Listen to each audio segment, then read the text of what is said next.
Hands, questions, yes, hands. Up, loud, and repeat the question, please. In order to win and be governor of South Carolina, Yes. you gotta get a lot of Republican votes. You gotta get a lot of Republican votes.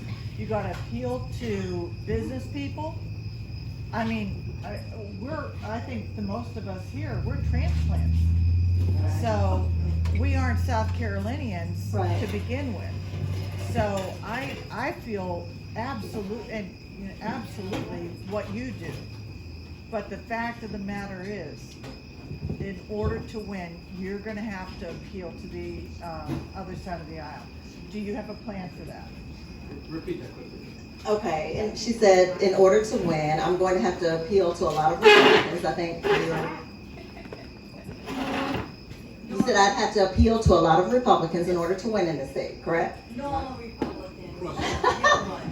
Okay, yeah, and that is the good news. There are some normal Republicans out there. And I actually have the support of some of them already. But here's the thing, I am very different, as you can see. I don't fit the mold of what we've ever had in terms of a gubernatorial candidate in the state. And so my perspective is obviously different. And I don't plan to run as a Republican light. That's not in alignment with who I am. I will tell you though, that because of the pandemic and because they have totally just done the most to hurt and kill South Carolinians and not show any concern or compassion, I am inundated every day with emails and phone calls from constituents, not in my district, in Greenville, in Pickens, in Aiken, in Oconee County, in all of these traditionally red counties. And this is what I'm hearing. I've been a Republican all my life. But if Henry McMaster thinks he's sending my kid back to school with asthma and she can't even get vaccinated yet, he's crazy. I'm hearing, I've never voted for a Democrat, but I would vote for you. I don't know how many that will be, and I don't plan to pander to them because I believe that we're at a pivotal point in our state. We've seen and we've had people, everybody who has offered themselves for governor has not looked like me. They've looked like Henry McMaster. And they have had the luxury of being able to run and kind of pander to some moderate Republicans, if there are any left. I don't know, I don't see that has worked. And I believe that we have a real opportunity to do something different. I am taking, my Republican friends and constituents and community members into consideration, but it will be about the issues and where they believe they can be aligned. I just don't think that pandering to them or trying to bring them on to Team Mia, Republicans for Mia, all of that, I don't even tout those things. And knowing that I have Republicans who have sent money, Republicans who have told me I'll do whatever you need for me to do. I've even had Republicans say, I can help you in the primary but not the general, because I have a good relationship with Henry and I don't want, but they've sent money for the primary and I'm like, cool, I'll take it wherever you can get it or willing to give it. But I think that we are in such a crisis right now that people are so hungry for leadership that they are much more likely to at least pay attention and give me more of an opportunity than they would have otherwise. And on that, I think that is where we bring people with us, because I'm not saying anything that isn't true, and I'm not saying anything that I don't hear them saying. They might not say it publicly, but they say it among us all the time. Well, I don't really believe that, but I got to vote for it because if not, they'll primary me. I hear it every day. Anyone else?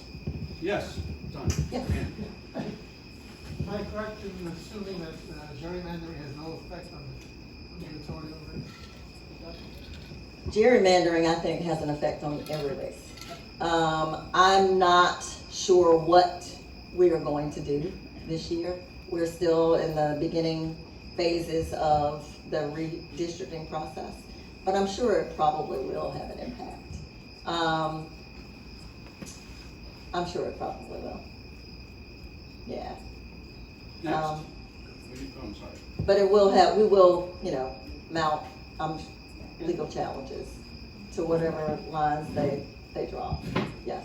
What's your strategy to beat Cunningham in the primary? Can you repeat the question? What's my strategy to beat Joe Cunningham in the primary?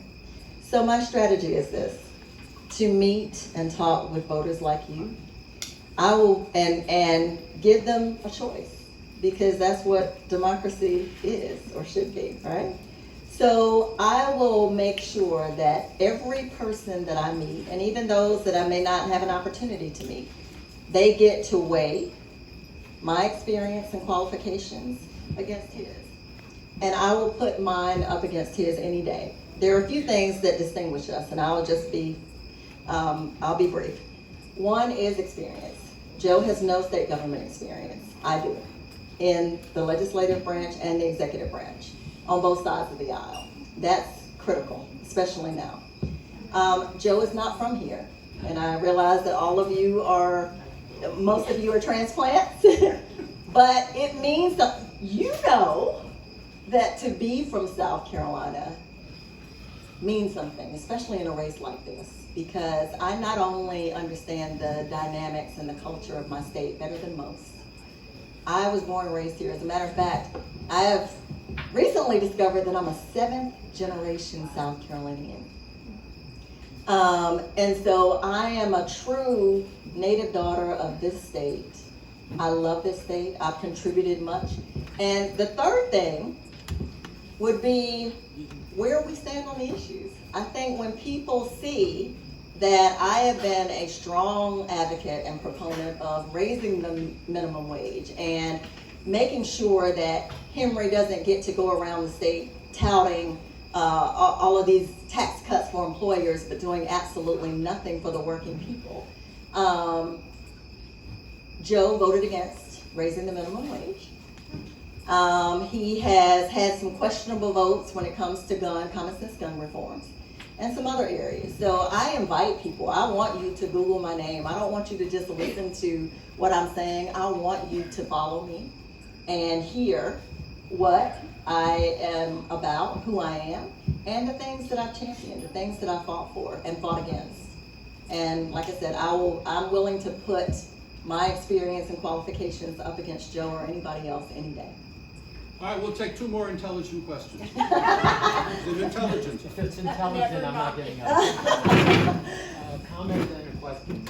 Sure. Comment is I'm first generation American. My parents were immigrants. And I'll say as a statement, I don't think I'm alone when you mentioned your sons moving out of the state. I don't know how many other people in this room seriously consider moving out of this country because what has happened in this country. Right. And I realize that running for governor may have a different perspective, but I really feel like you can't run for anything without commenting on what's happening to this country and the threat. I have no guarantee that if you win the election, you will be put into the office because of what is happening. I think that has to be addressed in some way. So that's my statement.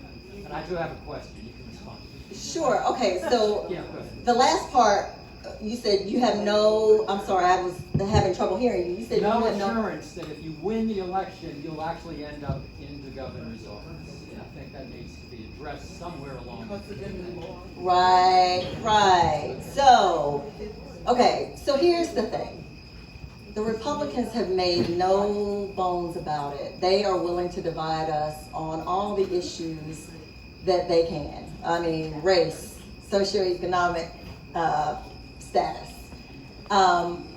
party, pandemic, you name it, and they have created ways to divide us. And the reason that they have done that is because they know that when we're united, on the issues. They cannot beat us. And so I get what you're saying about, of course they're coming after our voting rights. They are trying to suppress our votes. They've already implemented one national strategy when it comes to redistricting and gerrymandering. We don't know what the outcome will be after this year because they do have a Republican majority stronghold. But I think what I hope will be the case this time is that when we tap into the people and the excitement and the energy that I'm seeing everywhere we go, that too is unprecedented. Yeah, we're living in unprecedented times, but we have people, young people, and more seasoned people. I won't say old people or older people, more seasoned people who are paying attention and asking those questions, not just here in South Carolina, but definitely here in South Carolina. I don't believe that if we rise up like I think we will next year and in the years to come, as things get worse nationally, they are likely to, I think, engage and mobilize people who haven't been engaged and mobilized before. We saw it begin when George Floyd was murdered. And we're seeing young people. I was telling the folks at the last event, when I went to the State House yesterday for a rally. It was supposed to be a rally, but we were supposed to be in session yesterday to deal with some of the issues that we were coming back for. And our Republican officials decided that since SC for Ed, the teachers, were going to rally, they chickened out and canceled the session because they were afraid of public opinion. They know that they are outnumbered. They know that. I don't see them being able to steal an election from us in the ways that they may have been able to do that before. We are smaller in number, yes, in both chambers, but we are vigilant about fighting those voter suppression efforts. And so far, we've been able to kind of keep them from doing what other states have done. I hope that will continue. But I also think that people are watching, and it's not just Democrats who are watching and trying to protect our democracy at all costs. It's Republicans too, and they are aware of that. There's a question on top of this. I don't want to take any more time. Somebody else may have a question. All right, question back there. Yes, seeing as I'm a young person that lives in Indian land, and South Carolina as a whole, I worked at a certain $5 pizza place. For 4 years, I only got $9 an hour. And so housing was very difficult to try and get a hold of. And so what do you think would be at least the first step to start getting younger people to stay in South Carolina for like good rent and all that? Right. So, Everybody hear that? No, we got it. Did everybody hear it? No. No. Okay. Repeat it. So He's asking about affordable housing, basically, for young people who may be making a little over minimum wage, but still can't afford a place to stay, correct? Yeah. So, yeah, I think the game changers in my election are going to be young people, because you guys are tired and fed up. And I'm happy to see it. And that's what I was about to say. There was a young man that came running up to me yesterday, and I thought he was running past me, but he was coming to me. And he said, "We're going to make history together." He said, "You're going to win this race, and I'm going to help you." And he wants to work on the campaign because he's heard me speak, and he understands that I'm with you. I will do whatever I have to do to make sure that my sons want to stay here and can afford to stay here. That's a very important issue, and it's not just an issue for young people. It's an issue especially in places like Charleston and Greenville. Affordable housing, when I go and talk to small groups smaller than this, about the issues that matter to them, those are the issues: transportation, affordable housing, infrastructure, broadband, all of it, those are the issues that our younger folks are talking about and wanting to know, how can you help me?